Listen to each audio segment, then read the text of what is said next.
And we are live. It's Dr. J in the house with Rob Edwards from Heritage Health. Rob, how are we doing today, man? What's cooking? Good. Just having a good conversation before this in terms of figuring out what we're going to bring to you guys today. So what do we got cooking today, Justin? Yeah, so basically how this works is like, hey, Rob, like, what are you seeing with patients that are coming in? What are some common complaints? Where are a lot of your conversations and some of your chalk talks going? And then I do the same, and we just talk about what's relevant, what we're seeing, maybe podcasts or videos that we're talking about, and then we just decide, all right, let's bring this up to our online community. So that's kind of the general idea, very kind of off the cuff. I call it functional medicine improv.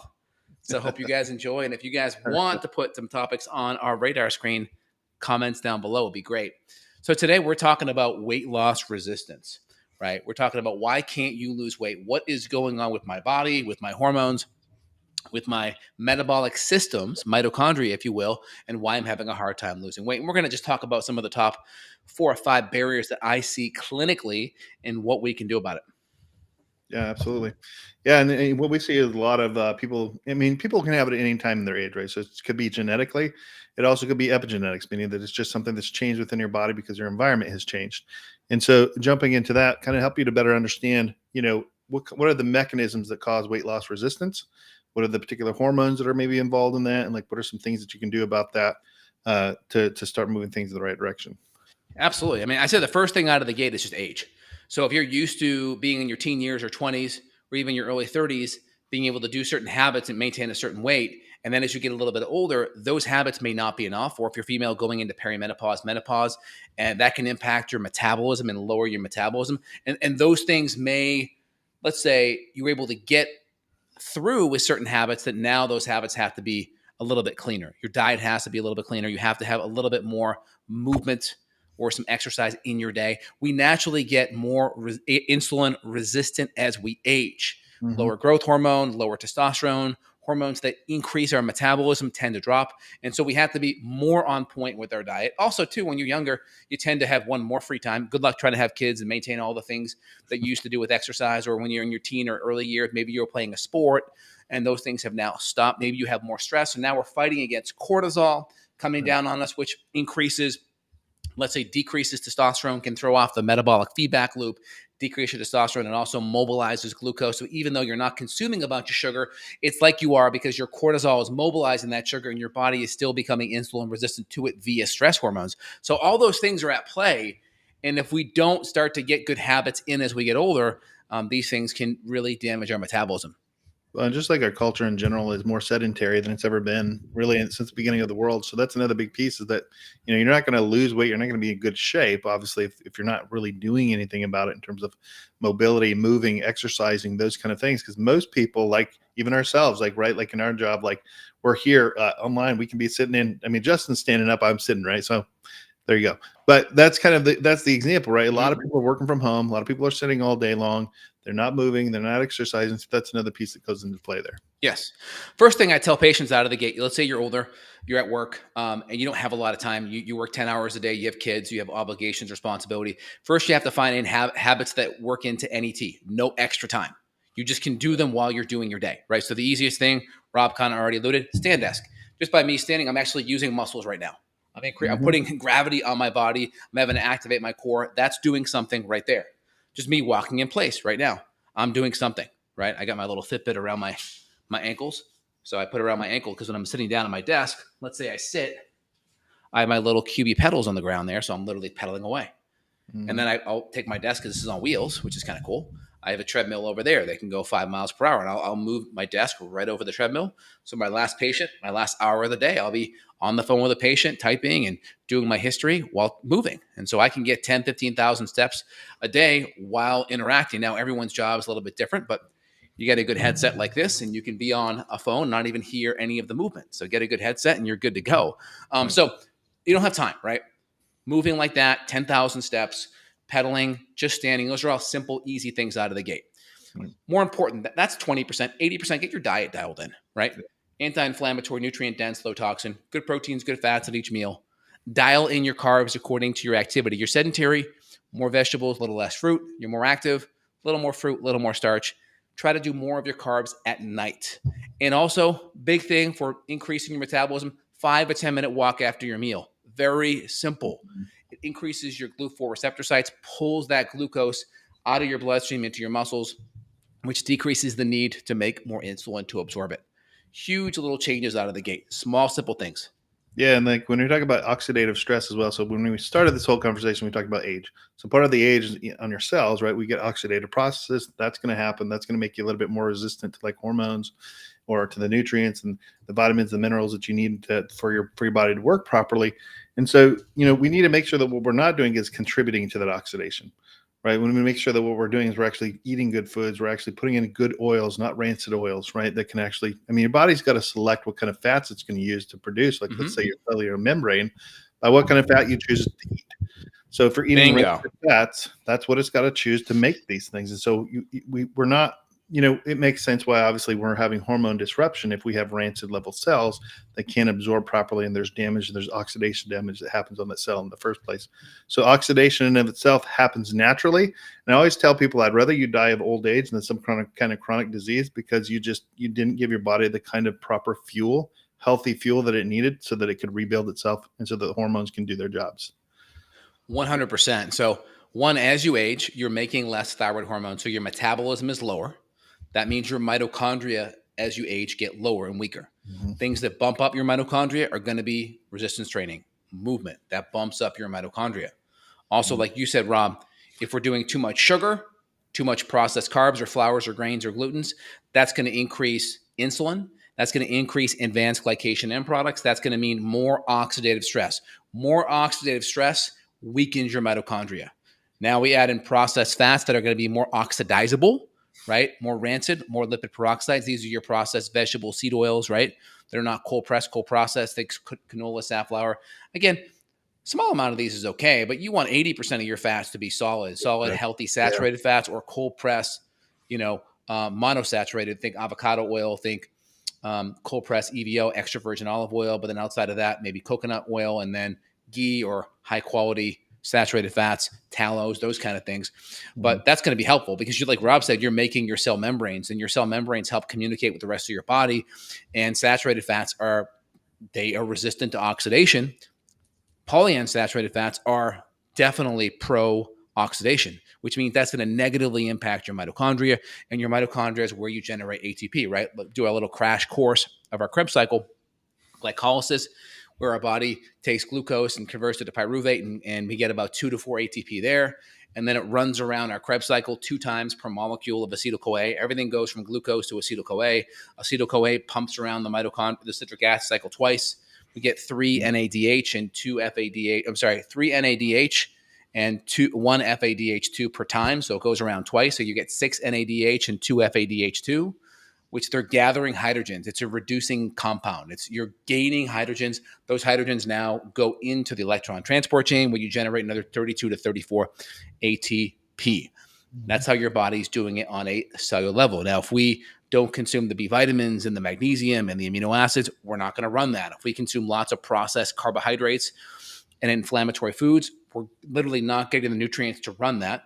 And then we're also increasing oxidative stress with the bad fats. That's also going to negatively impact the mitochondria too, because the mitochondria does not like oxidation. It's going to deplete it. Yeah, and any other kind of exposure to toxins as well will do that from an oxidative process. So we're exposed to different kinds of things, both long-term and short-term, chronically speaking. I mean, we talk a lot about even within our practice, like kind of like mercury exposure with the dental things. People have mercury inside heavy metals, toxins. Yep. All these things are going to play a part, and they're going to accelerate oxidation. And so that's why it's an important piece to pay attention to both. What sort of like what are sort of the things that you need to remove from your life, from your diet, that are creating enhanced oxidation of the cells? I mean, even EMFs can do that, right? So these things that sort of accelerate the kind of damage that's done at a cellular level, and we can start to reduce those. We start to reduce those, the cells have an opportunity to rebuild, retrain themselves, do what they need to do. And eventually part of that is weight loss.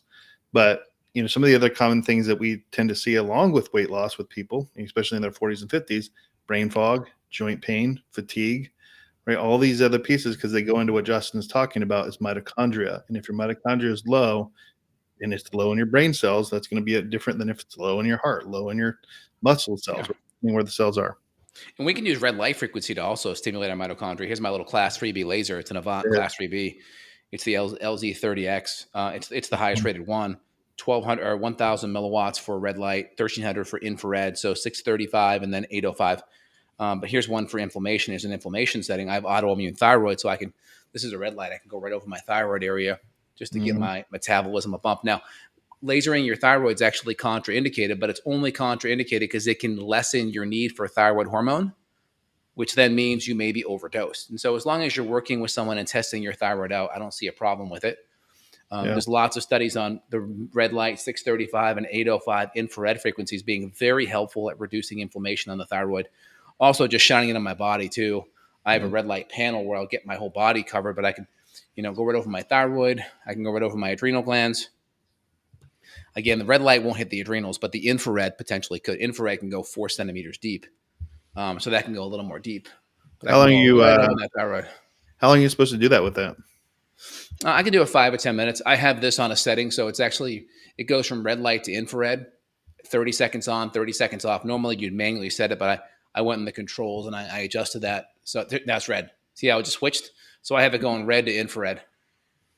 Yeah. And I have it it's also on certain pulsing frequency. This is on a frequency for inflammation because I have autoimmune thyroid. So I'm just hitting that thyroid down. Maybe give myself a little bit of mitochondrial boost with that increased thyroid hormone. Yeah. Yeah. But if you're doing it with a clinician, whether you're getting a red light panel or you're just getting some good grounding in the morning, displacing a lot of those negative ions and getting some good red light or good UVB light, be on the UVBs and to be like just under 400 nanometer frequency. This is 635 and 805. That's going to be very helpful. Just don't burn. Yeah. Very good. Yeah. Oh, that's awesome.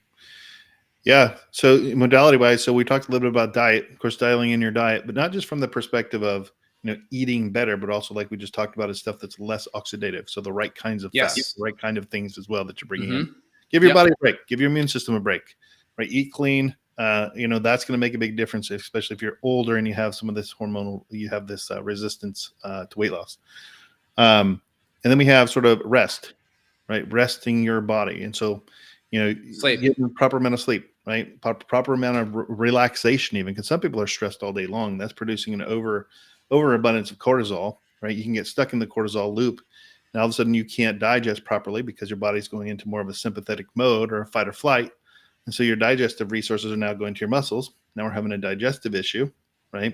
So even if we're eating all the right things, we're going to have issues with that. And then we can have hormonal issues because, that's your diet and the nutrients that are coming in are part of the building blocks of how your body actually makes hormones. So cholesterol, for example, is how your body makes sex hormones, right? So we can have hormonal deficiencies just because we're constantly stressed and we're constantly in this sympathetic mode, into that. Yeah. So on the sleep stuff, sleep's important because that's where you maximize growth hormone potentiation. So you make growth hormone by getting to bed, especially on the other side of midnight. So growth hormones are going to allow all your hormones to work better. It's going to allow you to be more anabolic, heal, and recover. And then also estrogen and progesterone. When you go into menopause or you start to be perimenopausal, your levels are starting to drop, your cycle starts to become aberrant. When you start to drop that progesterone, drop that estrogen, that's going to impact your metabolism. Yep. Right? Estrogen plays a major role on fat distribution, energy expenditure, progesterone on appetite. It also increases metabolism as well. Progesterone impacts thyroid hormone conversion as well. It helps activate TPO to make your thyroid hormone. So as your female hormones drop, that can be a big decrease in your metabolism. So you want to get your hormones, especially your adrenals, looked at because low DHEA can have a major impact on your female hormones. So getting your DHEA adequate is going to be big. Making sure you have good cortisol output and you have strong adrenals will allow you to sail into menopause with a better hormonal backbone. Now, you may need to add a little bit of bioidentical progesterone and estriol, maybe use some herbs to kind of support your estrogen levels. That's a good thing, especially if you want good skin, hair, elasticity, libido. But definitely working on the adrenal stuff beforehand can be so important. Yeah. And then, of course, foundational diet stuff, keeping insulin resistance in check. Like I tell patients out of the gate, easiest way to look for insulin resistance is get a glucose meter, test a fasting marker. So before you eat, and then 1, 2, 3 hours later, pick 2 to 3 meals a week. We want to be below 100 when we're fasting. And then hour 1, we want to be ideally below 120, but definitely below 140. Yep. Hour 2, we want to be below 100 ideally. And hour 3, definitely below 100. And you can easily do a blood sugar meter I can do ketones and blood sugar, and I can just get my little strip. I use the Keto Mojo because I like it. It graphs it. And so I don't have to worry about remembering it. I can just graph it and Yeah. it'll sync up with my phone, which is really great. And way more accurate than a fasting blood, because now you're getting accurate real-time information in terms Well, of yeah. I mean, the CGMs, they're off a lot because you're looking at interstitial fluid. You're not looking at actual blood. So it's using that plus as a lag indicator on it going from the blood into the interstitial fluid. And so I prefer I used to like the CGMs, but I just thought, yeah. one, they're expensive. They only last 2 weeks. Yeah. And this is, $30-$40, and I just give it a little prick. Yeah. Now I just ate an hour ago, maybe an hour 20. So I'm already at 98, right? Remember I said I want to be below 120 in hour 1 and then back below 100 in hour 2. So in hour 1, I'm good, right? Good. So it's good. It's really good to know that, because then you can dial in. My meal was my wife made me a tuna salad with some cut up veggies in there and a cut up green apple. And I had an extra green apple for a snack, and then I had three or four organic strawberries, and then I sipping on a ginger kombucha.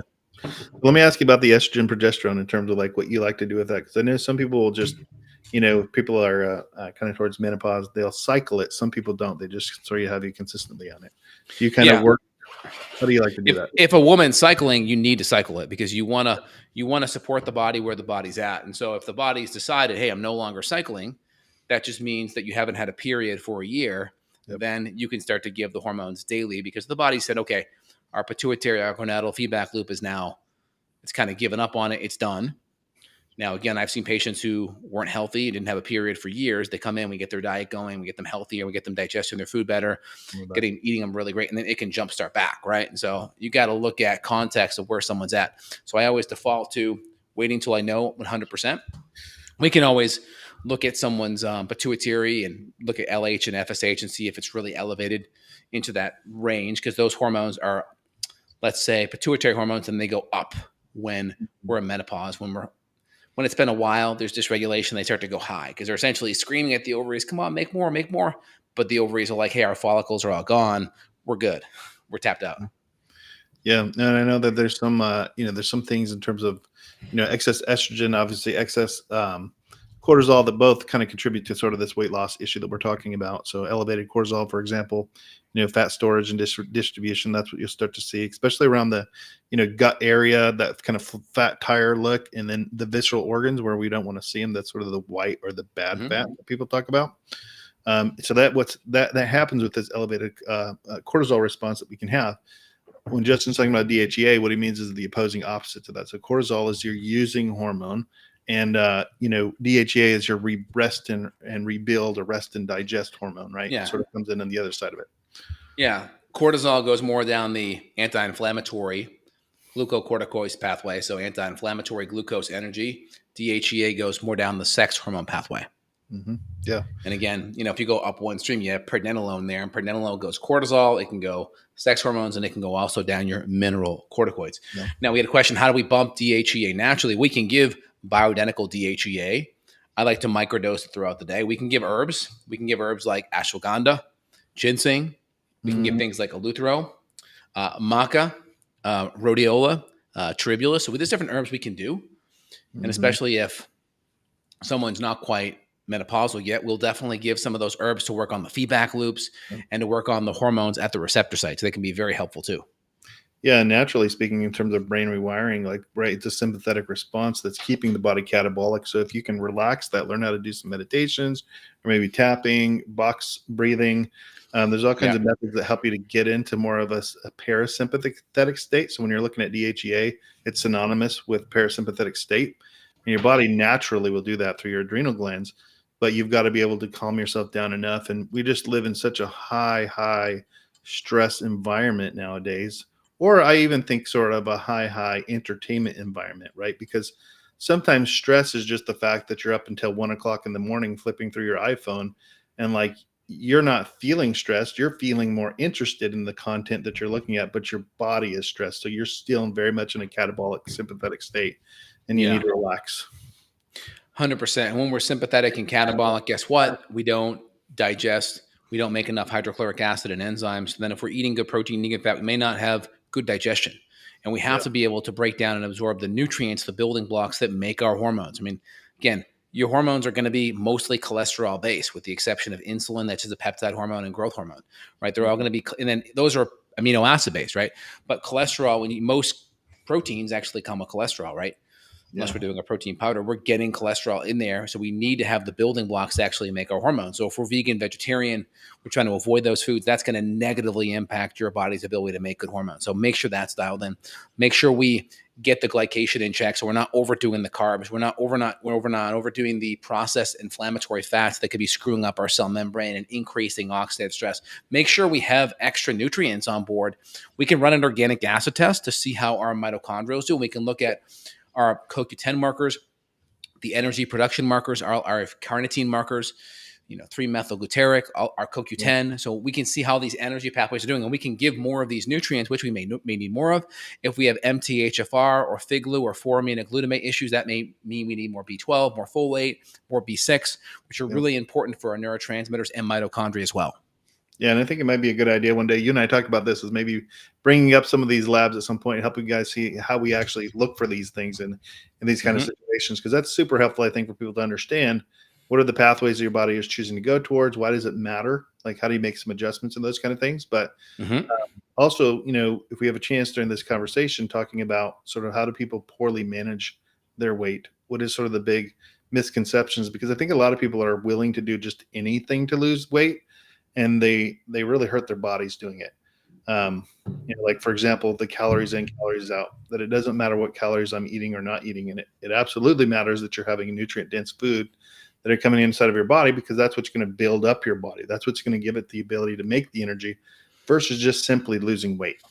Yeah. And again, calories in, calories out. Like, yes, if you consume too many calories on average, you will get fat or you will gain weight over time. The problem is calories in, calories out, is that upstream or downstream, right? I would argue that if we eat nutrient-dense foods, anti-inflammatory, low toxin, and we proportion a reasonable amount, it's going to be very difficult to overeat calories when you're consuming a nice steak, when you're consuming a plate of broccoli, steamed broccoli. It's very, it's very hard to overeat, because there's strong apostatic satiation signals from the gut to the brain that tell us we're full. So this is where we're going to have adiponectin, peptide YY, cholecystokinin. These are going to tell us to be full at some point. Where it gets tough is if someone's like gobbing down almond butter and gobbing down things of butter. Yeah, you may be overeating at some point if you're eating things very fast. But if you proportion 8 ounces of steak, some steamed broccoli, and maybe a little bit of sweet potato, and you eat what is considered a reasonable amount of food, and you eat that and you feel comfortably full, not stuffed, but you feel comfortably full and you're ready to eat in 5 hours again, you're probably good. And I always tell patients, eat what you consider to be a reasonable amount of food. Wait 10 minutes. You let your brain and those apostatic mechanisms tell your brain you're full. If you're still hungry, go back and have a little bit more. But give it that 10-minute thing, because it's really easy if you're just going, and you're waiting till you're full. 10 minutes later, you're going to be really full. So you just have to understand there's a delay there.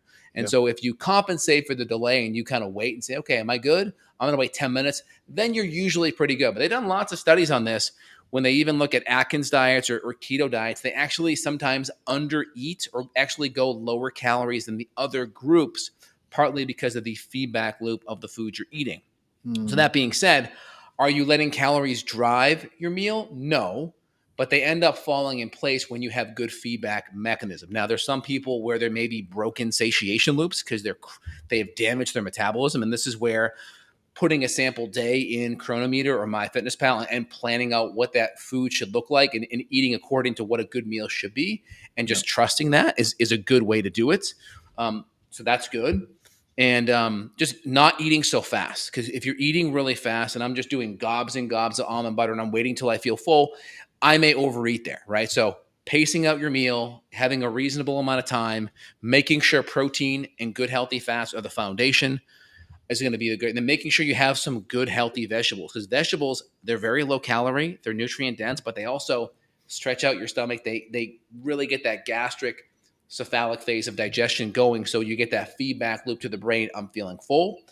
And the other thing is too, it's a really hidden secret, but if you go hydrate 10 minutes before a meal, you get your 10 to 20 ounces of water in. Just getting enough water can take your appetite down 10, 20%, in my opinion, clinically. If you're at an 8, I'm starving, I'm at an 8 out of 10, I can knock it down to a 7 or 6. And that puts you more in the driver's seat. So now you're making better food choices because you're not craving a bunch, right? So don't do it when you're eating, because that's going to lower your stomach acid. It's going to raise that pH up. And then try to eat, 3/4 of a gram-ish. 3/4 of a gram per pound of body weight is pretty reasonable. If you're exercising a lot, you can get closer to 1 gram per 1 pound of body weight. That's pretty good. And that's a good starting point right there. That's key out of the gate. People are like, oh, you shouldn't really have to count your calories. People that really have to count are the ones that have metabolic damage, and they got to be a little bit more careful. And then if we're still, having issues, we can run our insulin. We want our insulin below 7 on a fasting insulin. We want to have our thyroid hormones, in the low to mid 3s for our T3 free. We want our TSH below 2.5. We want our fasting glucose, like I mentioned, below 100 on fasting, and then in 2-3 hours below 100.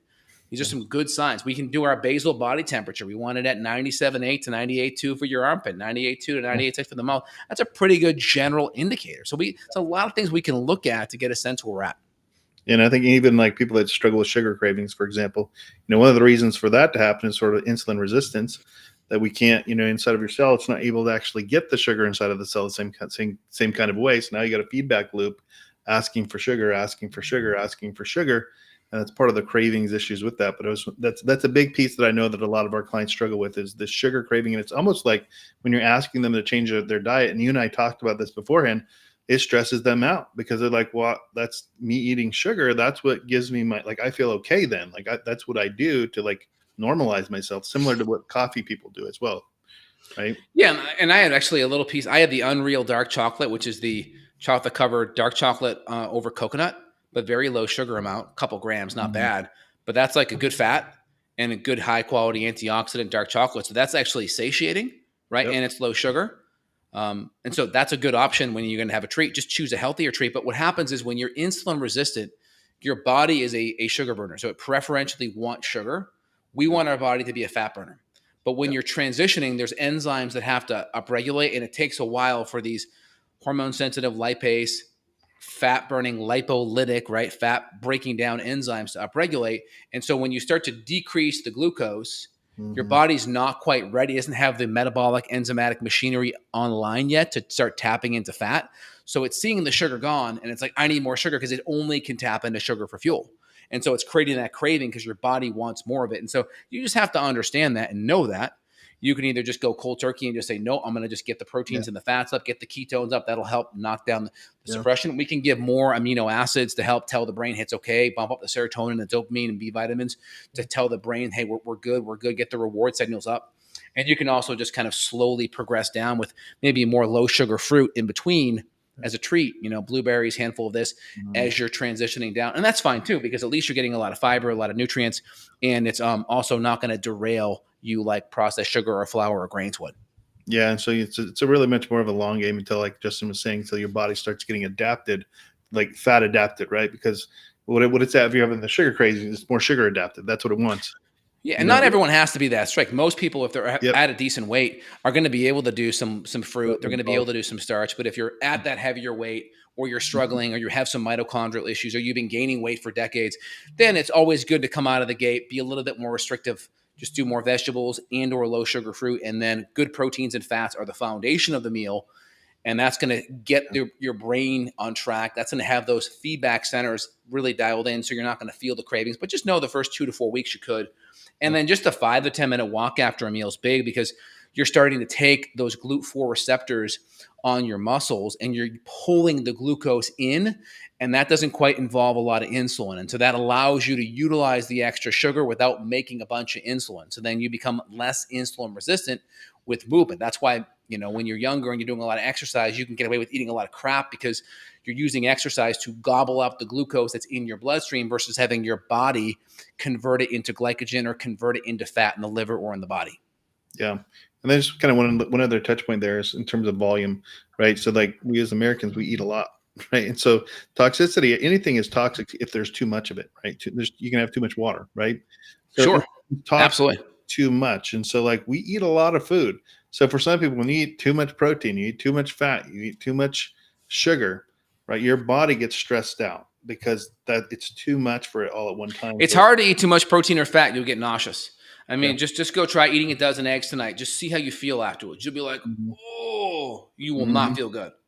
Yeah, and that's just the body just needs it's this machine, right? You need to throw in a couple of logs of wood, just like a fire, right? A couple of logs, Mm-hmm. a couple of logs, a couple of logs. You can't throw them all in there all at once, Mm-hmm. right? Or else it just doesn't work. And so that's kind of another piece because I know that a volume issue is a big issue for a lot of people. It's too much of a good thing, right? And that becomes problematic. Yeah, I mean, about a hand size if you're more active protein. So for me, that's 6 to 8 ounces.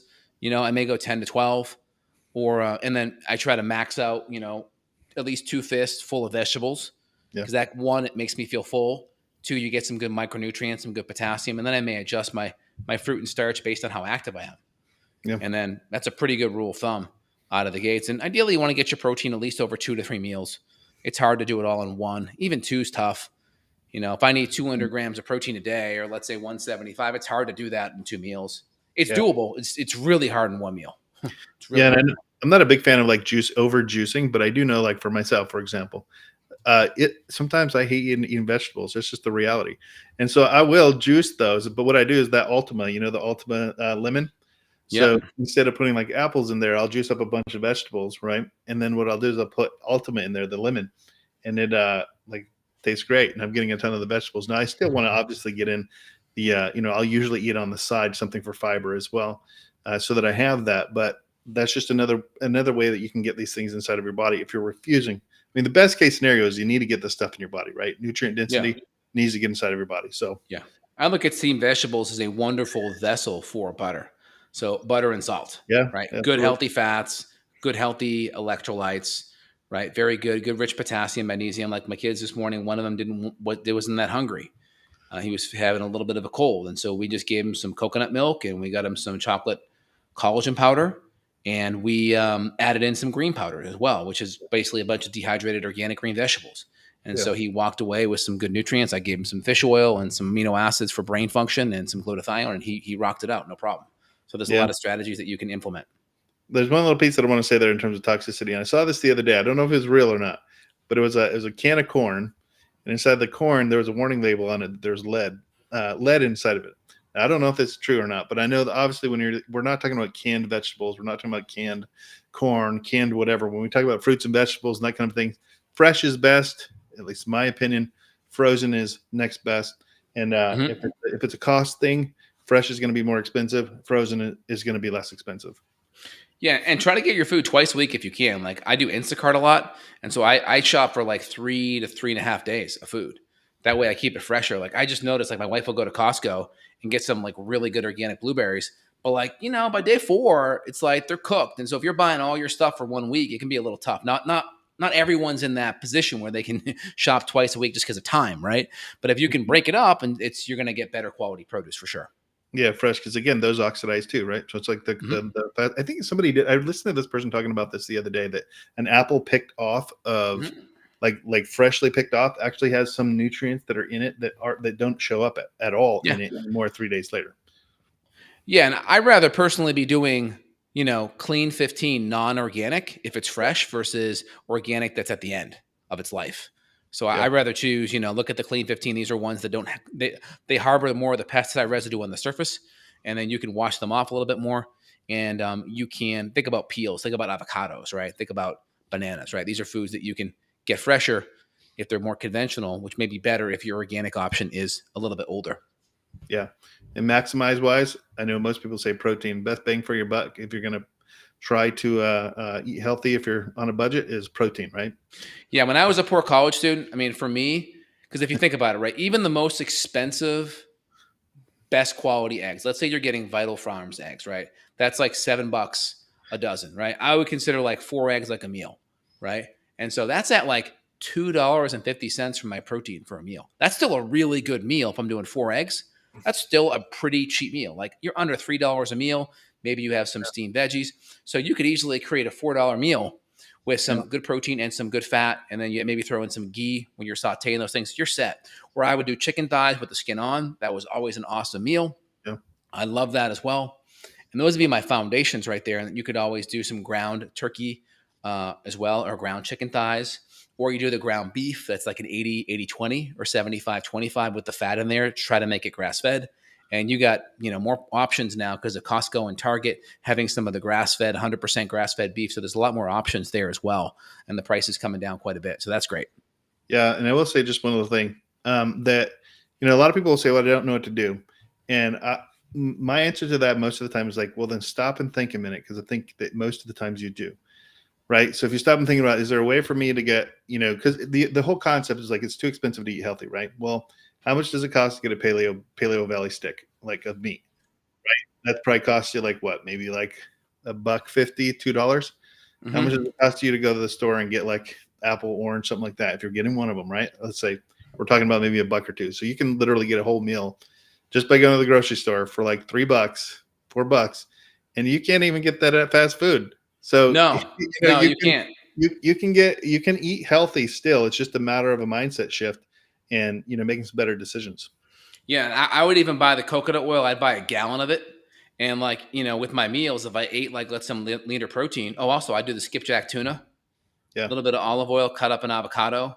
Yeah. That was like an easy no-brainer. I get like the bulk organic kale from Costco that was already cut up. And I just grab a handful of it. I just throw it in there, sprinkle it in, and then just kind of stir it up. That was an easy, no-brainer right there. That was a great one. Yeah.